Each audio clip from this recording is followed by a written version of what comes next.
Bismillahirrahmanirrahim. Assalamualaikum warahmatullahi wabarakatuh. Alhamdulillahirabbil alamin wa bihi nasta'in. Wassalatu wassalamu ala asyrafil anbiya wal mursalin wa ala alihi washabbihi ajma'in. Alhamdulillah, bersyukur kita kepada Allah Subhanahu wa taala kerana pada hari ini dapat bersama dengan adik-adik sekalian dalam program Minggu Destiny Siswa. Untuk slot dan kepribadian bersama saya Ustaz Muhammad Azlan Ma'aris, Pegawai Highway Islam Kanan UiTM Cawangan Selangor.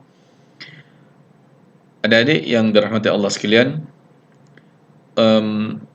pada hari ini saya akan membicarakan tajuk iaitu berkaitan dengan akhlak dan kepribadian. Apa yang dikatakan akhlak dan apa yang dikatakan kepribadian. Sebagai contoh, kita sebagai umat Islam sudah pasti kita akan mengikuti contoh yang ditunjukkan daripada junjungan besar Nabi Muhammad sallallahu alaihi wasallam berkaitan dengan akhlak. Yang disentuh, yang dibicarakan di sini iaitu berkaitan dengan apa itu pengertian akhlak. Akhlak versus etika dan moral, kepribadian Islam, tanggungjawab mahasiswa, sebagaimana adik-adik hari ini, tanggungjawab mahasiswa, cabaran untuk berakhlak mulia dan kaedah membentuk akhlak yang mulia. Akhlak merupakan salah satu bahagian terpenting dari ajaran Islam, iaitu akidah keimanan kepada Allah Subhanahu wa taala yang Maha Esa dan syariah, hukum dan peraturan, ibadah kepada Allah Subhanahu wa taala. Ketiga komponen ini harus menyatu padu pada diri peribadi setiap muslim agar menjadi mukmin dan muslim sempurna, iaitu seorang insan yang kuat berkeimanannya kepada Allah Subhanahu wa taala, taat beribadah dan berakhlak mulia. Itu yang dikatakan sebagai insan kamil. Atau dalam konteks hari ini kita membicarakan tentang graduan yang unggul. Selain daripada itu, kita akan melihat kepada pokok iman ataupun pohon iman. Apa yang dikatakan pohon iman? Pada sebatang pokok, kita huraikan dia kepada yang pertamanya akhlak. Akhlak itu berkaitan dengan buah yang dihasilkan. Kemudian ibadah dan sunnah. Sunnah itu kalau kita kaitkan dengan pokok itu sebagai daun dan ranting-ranting. Seterusnya fardu kifayah. Fardu kifayah bila kita sentuh berkaitan dengan pokok itu, iaitu dahan yang mencabang. Dan ibadah asas, iaitu rukun Islam. Kita sebagai seorang Islam, ibadah asas adalah batang besar pada pokok itu. Dan akidah itu adalah akar kepada pokok itu. Kalau dilihat dari segi susunan yang dibuat pada sebatang pokok ini, kita akan melihat bahawa akidah itu merupakan tunjang kepada pembentukan akhlak seseorang muslim. Akidah itu kalau diibaratkan pada sebatang pokok seperti akar yang menjalar dalam tanah. Jika akarnya itu menjalar dengan sempurna, cukup bajanya, cukup airnya, maka natijah daripada kejadian itu, maka hasilnya, iaitu buah yang dihasilkan adalah menghasilkan buah yang baik, yang elok, yang boleh dimakan. Jadi begitulah pada diri kita, adik-adik. Kita sebagai seorang Islam, sudah pasti kita ingin melakukan perkara yang baik dalam hidup kita. Kita ingin melakukan semua perkara-perkara yang disuruh oleh Allah Subhanahu Wa Taala. Mentaati ibu bapa. Dalam konteks pembelajaran hari ini, pada diri adik-adik pada hari ini, mentaati ibu bapa itu adalah dengan mentaati untuk menjadikan diri sebagai seorang graduan yang terbaik, untuk menjadi kebanggaan keluarga. Seterusnya iaitu kalau kita kaitkan akidah, syariah dan akhlak, perlu berintegrasi dalam diri seseorang muslim. Ibadah sebuah pokok, ibarat sebuah pokok. ataupun ibarat sebatang pokok. Akarnya adalah akidah, sementara batang, dahan dan daunnya adalah syariah. Buahnya adalah akhlak. Akhlak dari kata bahasa Arab, iaitu perkataan akhlak berasal dari perkataan al-akhlaqu, iaitu kata jamak daripada perkataan al-khuluqu, yang bererti tabiat, kelakuan, perangai, tingkah laku, adat kebiasaan. Dalam Al-Quran hanya terdapat pada 2 tempat sahaja, antaranya disebutkan oleh Allah Subhanahu wa taala, a'udzubillahi minasyaitonir rajim, wa innaka la'ala khuluqin azim, dan bahawa sesungguhnya engkau, yakni Muhammad, mempunyai akhlak yang amat mulia. Adik-adik boleh lihat pada surah Al-Qalam ayat yang keempat.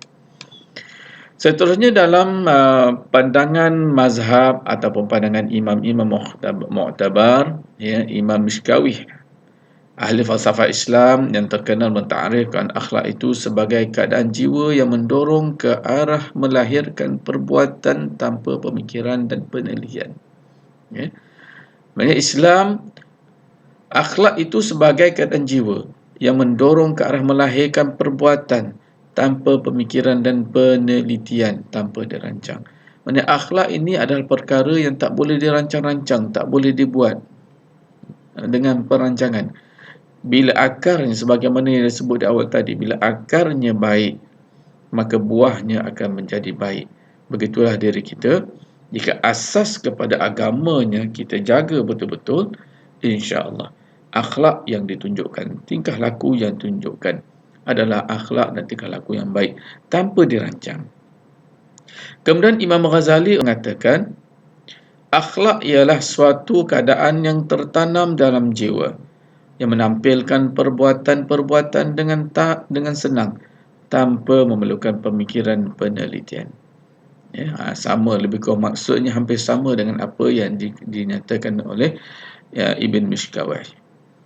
Jadi perkara yang dilahirkan daripada diri seseorang itu secara spontan adalah perkara yang baik yang tanpa dirancang.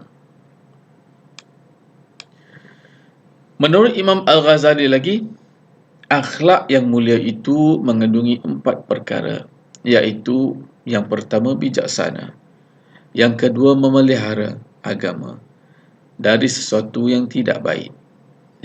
Bijaksananya itu maknanya dia memelihara agama yang ada pada diri dia itu dengan baik. Bila disebut memelihara agama ini, maka seseorang itu akan menjaga sama ada dari solatnya, perkara-perkara yang bersedekahnya, infak, tingkah lakunya juga menunjukkan akhlak yang baik walaupun tanpa disuruh. Dan bersifat adil. Ini bersifat adil. Akhlak yang mulia ini akan menampilkan seseorang dari segi tingkah lakunya bersifat adil, iaitu jelas merangkumi sifat-sifat seperti berbakti. Berbakti kepada ibu bapa, keluarga dan negara, hidup bermasyarakat serta bersilaturahim. Dalam keadaan hidup hari ini, mungkin tekanan yang ada di sekeliling kita dengan keadaan masalah pandemik dan sebagainya. Jadi, tunjukkanlah sifat yang baik. Walaupun terkesan, tapi insya-Allah dengan sifat akhlak yang baik ini akan menjamin kebahagiaan hidup seseorang. Kemudian berani mempertahankan agama apabila dimusuhi.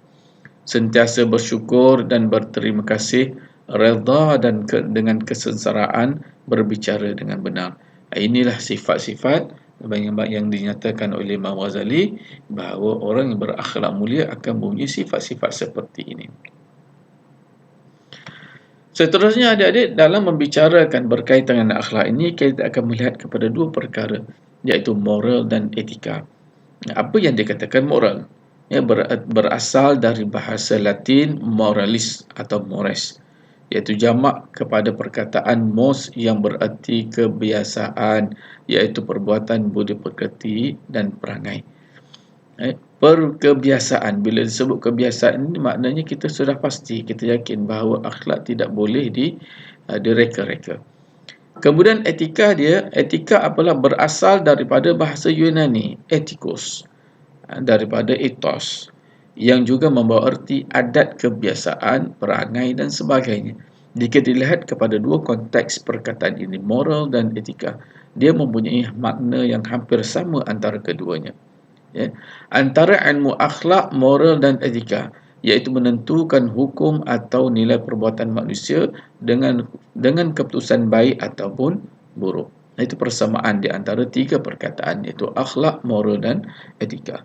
Kemudian ilmu akhlak menilai perbuatan manusia menurut Al-Quran dan Sunnah. Ini kita nak sebut dari segi perbezaan. Apa yang dikatakan ilmu akhlak itu? Akhlak, perbezaan antara perkataan akhlak, moral dan etika. Akhlak, perbuatan manusia menurut ukuran Al-Quran dan Sunnah. Yang maknanya seseorang yang berakhlak mulia sudah pasti dipandu oleh Al-Quran dan Sunnah. Sebab tu kita, dalam diri kita ni adik-adik, janganlah kita tinggalkan Al-Quran. Sentiasalah berdampingan dengan Al-Quran. Kemudian etika dengan pertimbangan akal fikiran. Itu perbezaan dia. Etika, pertimbangan akal fikiran. Moral iaitu dengan mengaitkan kebiasaan yang umum berlaku dalam masyarakat. Jadi ini antara tiga perbezaan dari segi makna perkataan-perkataan tersebut. Akhlak dipandukan oleh Al-Quran dan Sunnah. Etika melalui timbangan ataupun pertimbangan akal fikiran. Moral iaitu kebiasaan yang berlaku dalam masyarakat. Tiga perbezaan antara tiga perkara tersebut. Seterusnya, adik-adik yang dirahmati Allah, kita akan melihat dari segi kepengertian kepribadian. Apa yang dikatakan pengertian kepribadian? Kepribadian Islam. Dalam Islam hanya ada dua sahaja, iaitu hamba dan khalifah. Hamba dan khalifah. Hamba, apa dia hamba? Bukan makna di sini hamba seperti mana hamba abdi yang terdapat pada zaman-zaman dahulu. Hamba ini kita sebagai seorang manusia, kita adalah hamba kepada pencipta kita, iaitu Allah Subhanahu Wa Taala. Tidak kira siapa dia, tidak kira pangkatnya, tidak kira di mana dia, tidak kira kedudukan dia. Jadi adik-adik, saya, tuan-tuan, ibu bapa, semua hamba kepada Allah Subhanahu Wa Taala. Khalifah apa dia? Khalifah adalah orang yang dipertanggungjawabkan kepadanya suatu tanggungjawab untuk memimpin, membimbing, mentadbir urusan-urusan yang berkait dengan makhluk, berkait dengan hamba. Jadi khalifah ni ada tanggungjawab dia sebagai ketua contohnya. Maknanya dia ketua kepada keluarga, ketua kepada sesuatu organisasi, ketua kepada sesebuah negara. Tetapi secara umumnya kedua-dua perkataan ini terkait pada diri seseorang. Sebab dalam sebuah hadis Nabi menyatakan kullukum ra'in wa kullukum mas'ulun an ra'iyatih. Setiap daripada kamu adalah pemerintah, iaitu khalifah, dan kamu bertanggungjawab atas apa yang kamu perintahkan. Jadi ini adalah kepribadian Islam. Islam menjadikan bahawa setiap penganutnya adalah hamba dan khalifah secara tidak langsung. Menjadi hamba yang taat setia kepada Allah Subhanahu Wa Taala dan menjauhi larangan, ini yang kita nakkan pada diri kita, iaitu sebagaimana yang disebutkan dalam surah Az-Zariyat, wa ma khalaqtul jinna wal ins illa liya'budun. Tidak aku jadikan manusia dan jin itu hanyalah untuk beribadah kepada aku. Jadi menjadi seorang hamba perlu ditanamkan dalam diri kita untuk sentiasa taat setia kepada Allah Subhanahu Wa Taala dan menjauhi segala tegah larangannya. Ini biasa kita dengar dalam setiap kali kalau khutbah Jumaat. Khutbah Jumaat, supaya kita sentiasa taat kepada Allah dan menjauhi segala larangan Allah Subhanahu Wa Taala. Menjadi khalifah yang mampu melaksanakan segala amanah yang ditaklifkan. Sebab khalifah ni berat sikit tanggungjawab dia. Jika ada seseorang yang dipertanggungjawabkan suatu jawatan, suatu kedudukan, maka pada kedudukan jawatannya itu ada tanggungjawab masing-masing. sebagaimana Allah sebutkan dalam surah Al-Baqarah, wa idh qala rabbuka lil malaikati inni ja'ilun fil ardi khalifah. Ketika mana Allah berkata kepada malaikatnya bahawa aku nak jadikan satu khalifah di muka bumi ini. Maka kita adalah khalifah Allah Subhanahu Wa Taala untuk mentadbir bumi Allah dengan cara yang baik yang disuruh oleh Allah Subhanahu Wa Taala. Jadi mampu seorang khalifah yang diberi tanggungjawab itu mampu melaksanakan segala amanah yang ada pada pangkat, darjat dan kedudukannya. Sebab apa? Di akhirat nanti akan dipertanggungjawabkan, akan ditanyakan satu-satu tentang tanggungjawab ataupun amanah yang telah diberikan kepada seseorang. Kemudian kita lihat kepada tanggungjawab mahasiswa. Adik-adik hari ini bersyukur kepada Allah SWT kerana dapat bersama dalam program ataupun dapat bersama dan diterima sebagai mahasiswa di UiTM. Jika direnung-renungkan, masih ramai lagi yang tidak berpeluang untuk melanjutkan pelajaran di peringkat yang lebih tinggi. Tanggungjawab yang pertama iaitu tanggungjawab adik-adik pada diri sendiri. Tanggungjawab adik-adik pada diri sendiri. Betulkan niat bahawa adik-adik masuk ke dalam UiTM ini adalah untuk menuntut ilmu, untuk membela nasib keluarga, untuk menjadi kebanggaan dalam diri keluarga. Sebagai mahasiswa, diri sendiri tanamkan semangat untuk menjadi seorang yang baik, yang terbaik dari kalangan yang baik-baik. Tanamkan dalam diri adik-adik. Kemudian dari segi tanggungjawab sebagai seorang anak, sebagaimana yang saya sebutkan tadi, untuk menjadi anak kebanggaan dalam keluarga, untuk membela nasib keluarga. Seterusnya sebagai seorang belia, sudah pasti dalam keadaan hari ini adik berada dalam lingkungan bersama dengan sahabat-sahabat sebagai seorang belia, bertanggungjawab untuk menjadikan diri seorang yang lebih berfikiran matang dalam melaksanakan segala tanggungjawab tugasan dan sebagainya. Dan seterusnya, tanggungjawab dalam agama. Sebab apa? Agama Islam amat menggalakkan umatnya untuk menuntut ilmu. Amat menggalakkan. Sebab itu disebutkan talabul ilmi faridatun ala kulli muslimin wa muslimatin. Menuntut ilmu itu wajib atas setiap orang Islam, lelaki dan perempuan. Individu dikatakan seorang yang bertanggungjawab bila mana mereka melakukan perkara yang perlu dilakukan dan bersedia hadapi risiko dari tindakan yang telah dibuat. Secara kolektifnya bahawa diri sendiri, anak, belia dan berkait dengan agama ini adalah ada pada diri individu. Jadi semua perkara ini menjadi tanggungjawab pada diri seseorang untuk dilaksanakan dengan sebaik mungkin. Tanggungjawab mahasiswa yang pertama menuntut ilmu.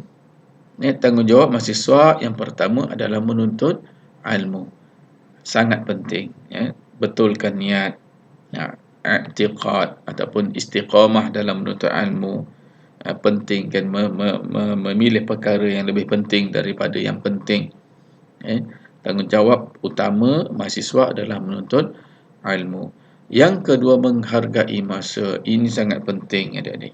Ini sangat penting. Sebab menghargai masa merupakan suatu perkara yang kadang-kadang terleka. Setiap manusia kadang terleka dengan keadaan ataupun dalam konteks menghargai masa. Perlu diingatkan, sentiasa diingatkan pada diri sendiri bahawa masa yang aku ada ini adalah tanggungjawab aku untuk dipenuhi dengan perkara-perkara yang berfaedah. Seterusnya, menjaga kesihatan juga sangat penting. Jika hanya menuntut ilmu tetapi badan tidak sihat, maka akan terganggu konteks atau perjalanan menuntut ilmu. Seterusnya, menghormati sesama insan. Dalam hidup bermasyarakat ini, masyarakat kampus, perlu ada sikap ataupun sifat sikap tolak ansur, hormat menghormati antara satu sama lain. Apatah lagi daripada seorang mahasiswa menghormati pensyarah-pensyarahnya, kerana apa? Ilmu yang diperolehi dengan cara yang beradab ini sangat baik dan diberkahi oleh Allah Subhanahu Wa Taala. Menuntut ilmu, mempelajari ilmu dengan penuh minat dan perasaan ingin tahu. Tanggungjawab adik-adik untuk menuntut ilmu. Biarlah tanamkan minat dalam menuntut ilmu dan ingin tahu tentang perkara yang dipelajari. Menuntut ilmu biarlah seperti pemburu, bukan seperti pemancing. Maksud di sini adik-adik, carilah ilmu. Carilah ilmu. Sebab tu disebutkan tadi, menghargai masa. Menghargai masa. Jika ada masa terluang, masa ruang yang panjang, carilah ilmu, pergilah pelajari ilmu, koreklah ilmu. Jangan jadi sebagai pemancing, hanya menunggu untuk disuap. Hanya menunggu ikan meragut umpan. Jangan seperti itu. Jika umpan meragut, jika umpan tidak ragut, maka akan kosong dalam hidup. Hasilnya tidak ada. Biarlah pemburu. Pemburu dia mencari. Pemburu dia memburu. Maka jadilah pemburu ilmu. Menghormati ilmu dengan menghormati penguru ataupun pensyarah. Ini sangat penting, adab dalam menuntut ilmu. Kerana apa? Tidak ada keberkahan jika seorang yang tidak mempunyai ataupun sikap untuk menghormati orang yang memberi ilmu. Jika dilihat para sahabat dahulu, bagaimana sahabat sangat mementingkan dalam konteks menuntut ilmu. Seterusnya, adik-adik, menghormati ilmu dengan menghargai buku dan nota-nota kuliah. Ini keadaan yang kadang-kadang sangat mendukacitakan. Kerana apa? Saya melihat ada berlaku di kalangan pelajar di mana bila habis sahaja semester, buku-buku dan nota-nota yang dihasilkan, yang ditulis, dibiarkan bersepah merata-rata tanpa disimpan. Kerana kena ingat, dah hasil daripada usaha kamu untuk menghasilkan nota dan sebagainya itu ada ganjarannya di sisi Allah. Tapi bila dah dapat tu dibuang. Saya walaupun sudah meninggalkan institusi pendidikan ni hampir 30 tahun. Hampir 25 tahun saya dah tinggalkan. Tapi masih lagi saya simpan nota-nota yang saya tulis dahulu. Walaupun dah agak usang, dah agak orang kata kelam, tapi masih lagi simpan. Seterusnya, menuntut ilmu bukan semata hanya untuk mendapatkan segulung ijazah. Jangan jadikan niat hanya untuk mendapatkan segulung ijazah. Kenapa? Nilai seseorang bukan berdasarkan kepada ijazah, tapi ilmu yang ada pada dirinya sendiri. Nilai ilmu tu yang penting. Ijazah tu sebagai tiket sahaja. Kalau ada ijazah tapi tidak ada ilmu, tidak ada gunanya, adik-adik. Tidak ada gunanya. Menghargai masa iaitu merancang waktu belajar dengan baik.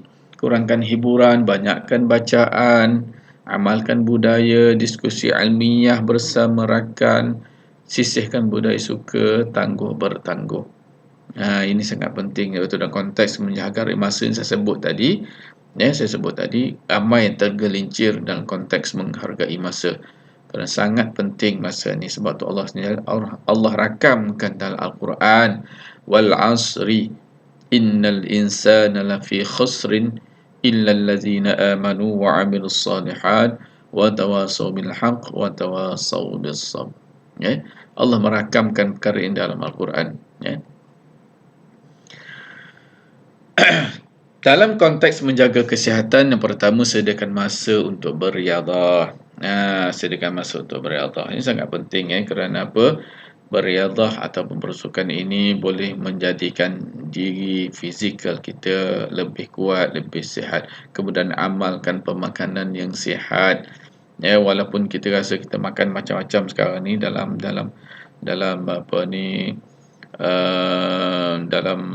kita panggil umur remaja, makan apa saja pun kadang tak menjadi kesan, tak memberi kesan pada diri. Tetapi ingat, dalam jangka masa panjang dia akan memberi kesan.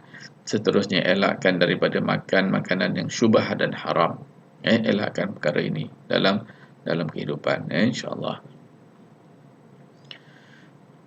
Prinsip hidup bagi seorang Muslim yang pertama, mengikut akidah. Prinsip dia iaitu mengikut akidah, pegangan agama yang sahih, yang betul. pastikan. Sebab tu bila kita nak mengikut akidah, kita nak mengikut ataupun pegangan kepada agama yang betul, yang sahih ini, perlukan ilmu. Perlukan ilmu, bukan hanya sekadar sembahyang sahaja, tetapi dalam konteks sembahyang itu ada perkara-perkara yang disuruh dalam Islam untuk kita mempelajarinya. Ini sangat penting, sangat penting. Kemudian menghormati guru, menghormati agama atau fahaman yang diiktiraf. Dalam konteks hari ini kita diiktiraf sebagai pengikut mazhab Syafi'i. Bukan maksud kita bila ikut mazhab Syafi'i kita menentang mazhab yang lain, tidak begitu. Kita menghormati pandangan-pandangan mazhab yang lain. Selain daripada itu, tidak taksub, tidak terlalu ekstrim.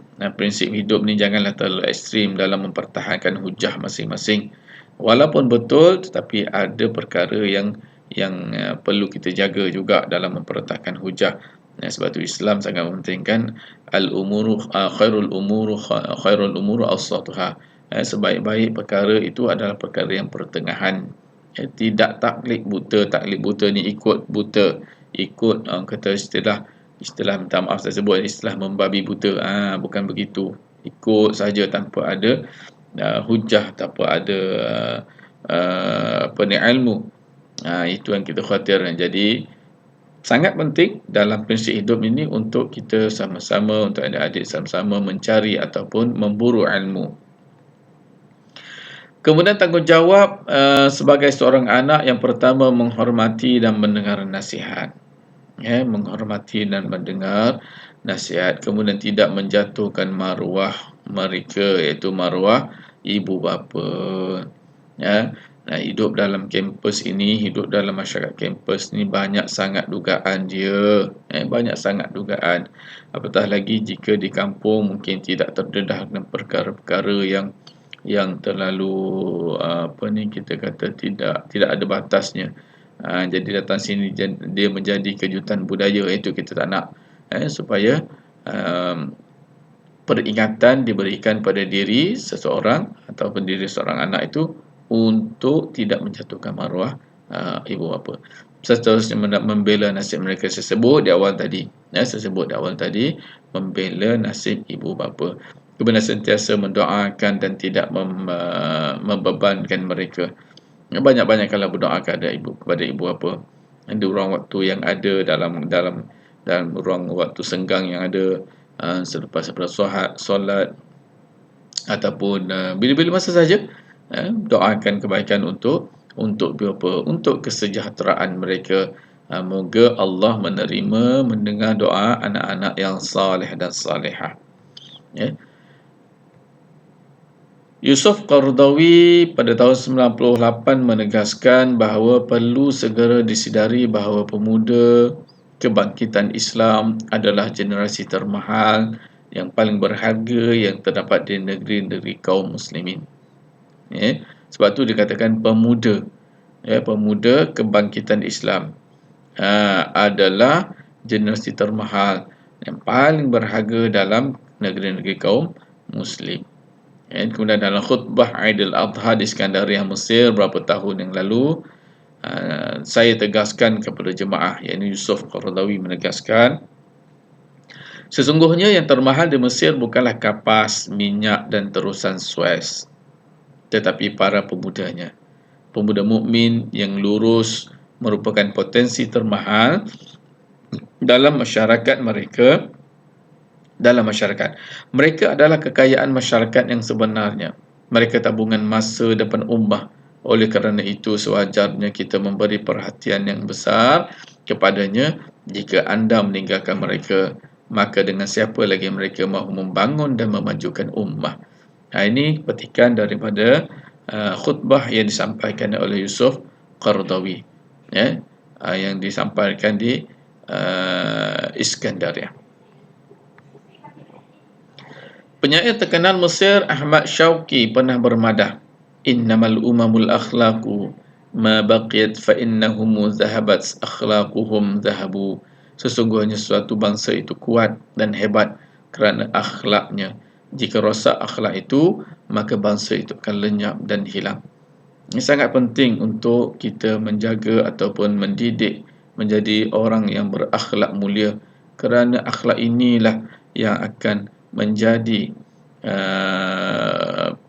percikan ataupun mercu kepada kebangkitan suatu bangsa atau lenyapnya suatu bangsa. Kemudian sebagai seorang belia ada 6 perkara yang perlu kita lihat. Yang pertama iaitu pembela dan meningkatkan taraf hidup. Yang pertama memartabatkan ilmu yang dipelajari. Adik-adik sebagai seorang belia sangat penting untuk memartabatkan ilmu. Sebab tu selalu disebut carilah ilmu, burulah ilmu. Yang kedua membentuk peribadi yang unggul. Ini berkaitan dengan akhlak dan kepribadian. Membentuk peribadi akhlak yang unggul. Semoga ilmu yang dicari itu akan menjadi tunjang kepada pembentukan akhlak yang baik. Sebab tu dah sebutkan sebuah syair. Al-ilmu bila amalin kasyajari bila thamarin. Ilmu yang tidak diamalkan ibarat pohon ataupun pokok yang tidak berbuah. Pokok yang tidak berbuah. Kemudian yang ketiga memwujudkan perpaduan dalam masyarakat. Dan ini adalah tanggungjawab seorang belia. Perpaduan dalam masyarakat, bukan memecah belahkan masyarakat tetapi membentuk perpaduan. Yang keempat iaitu menjiwai agama dengan sebaik-baiknya. Ini tertakluk kepada kita semua. Agama yang kita pegang, agama yang kita anuti, perlulah kita jiwai dia supaya kita memahami kehendak agama dalam diri kita, dan tanggungjawab kita sebagai penganut agama untuk melaksanakan segala suruhan agama. Yang kelima, melatih kebolehan pemimpin. Dalam belajar di universiti ini, jangan hanya fokus kepada pelajaran sahaja. Masukkan elemen ataupun intisari daripada konsep ataupun konteks kepimpinan untuk melatih diri menjadi seorang pemimpin. Dan yang terakhir, yang keenam, pembela dan meningkatkan taraf hidup. Ini tanggungjawab adik-adik sebagai seorang belia, sebagai seorang anak, untuk membela, meningkatkan taraf hidup keluarga, diri, adik-adik yang lain. Juga menjadi contoh kepada adik-adik yang lain. Seterusnya agama iaitu menjalankan segala perkara yang diperintahkan dan meninggalkan apa yang dilarang. Sangat penting kita berpegang kepada agama ini, sebab dalam agama ini menyuruh kita menjaga semua kebaikan, melakukan semua kebaikan dan menjauhi segala tegah larangan. Seterusnya mempertahankan kesucian agama itu sendiri. Kesucian agama. Yang ketiga, mendalami dan mengamalkan ajaran agama dalam kehidupan seharian. Kita perlu mendalami, mengamalkan segala suruhan dalam agama, mendalami ilmu berkaitan dengan agama kita. Yang terakhir itu menunjukkan akhlak dan kepribadian yang baik. Agama yang diamalkan dengan cara yang baik, insya-Allah akan menghasilkan akhlak dan kepribadian yang baik pada penganutnya. Adik-adik yang dirahmati Allah, kalau kita lihat secara keseluruhannya, kita akan dapati bahawa banyak unsur-unsur yang baik dalam diri seseorang yang secara semula jadinya itulah yang dikatakan fitrah yang dijadikan oleh Allah kepada setiap manusia. Setiap manusia berkeinginan untuk kebaikan, setiap manusia berkeinginan untuk menjadi orang yang baik. Dari Abu Hurairah radhiyallahu an, sabda Nabi sallallahu alaihi wasallam, paling sempurna keimanan orang-orang mukmin ialah lebih baik akhlaknya. Sempurna iman seseorang itu bila akhlaknya baik. Akhlak yang baik perlu didorong, perlu dicari, perlu dilatih, perlu diasuh. Rasulullah SAW sebagai contoh, sesungguhnya aku diutuskan untuk melengkapkan akhlak yang mulia. Bu'ithtu liutammima makarimal akhlak. Contoh yang terbaik, walaupun dia sebagai seorang nabi, tapi perlu diingat bahawa dia juga seorang manusia. Kaedah membentuk akhlak yang baik. Kaedah membentuk akhlak yang baik kita perlu ada, bukan hanya sekadar untuk kita biar untuk akhlak itu muncul secara semula jadi, tetapi perlu dilatih. Dia ada kaedah dia. Yang pertama, ilmu pengetahuan. ya, untuk menjadi orang yang baik perlu ada ilmu, perlu berilmu, kemudian mencari kepentingan akhlak. Kita perlu sedar bahawa akhlak yang bagaimana, yang baik, yang buruk itu perlu kita faham, perlu kita faham dan perlu kita lihat secara mendalam. Kemudian keazaman yang tinggi untuk menjadi orang yang baik ini bukan mudah, bukan mudah. Azam yang tinggi untuk menjadi pelajar yang terbaik di kampus, untuk menjadi anak yang saleh ini perlukan keazaman yang tinggi. Ibadah yang kuat dan ikhlas, kuat beribadah dan ikhlas. Bukan maksud ibadah, kuat ibadah ni sembahyang sepanjang masa, tidak, tetapi dalam konteks kehidupan kita sebagai seorang muslim, maka semua perkara yang kita buat selagi mana dia kita panggil apa, bila dia menyebutkan bahawa sebagai ibadah, maka dia menjadi ibadah dalam perbuatan ataupun tindakan dia itu, ataupun perbuatan dan tindakan dia itu disebut sebagai ibadah. Kemudian membiasakan diri dengan perkara kebaikan. Kalau nak berkawan, carilah kawan-kawan yang baik, yang mengajak ke kebaikan. Kerana apa? Biasanya kalau kita nak seronok ni, kadang ada jugalah yang kata tergelincir, kan. Cari kawan yang baik yang boleh membimbing kita. Selain daripada itu, kita juga boleh membimbing sahabat-sahabat kita. Kemudian sentiasa berlapang dada untuk menerima nasihat. Dalam konteks ini, perlu kita sedar bahawa menasihat itu sangat penting. Ad-dinun nasihah, agama itu adalah nasihat. Jadi saya kira sekadar itu saja perkongsian kita pada hari ini.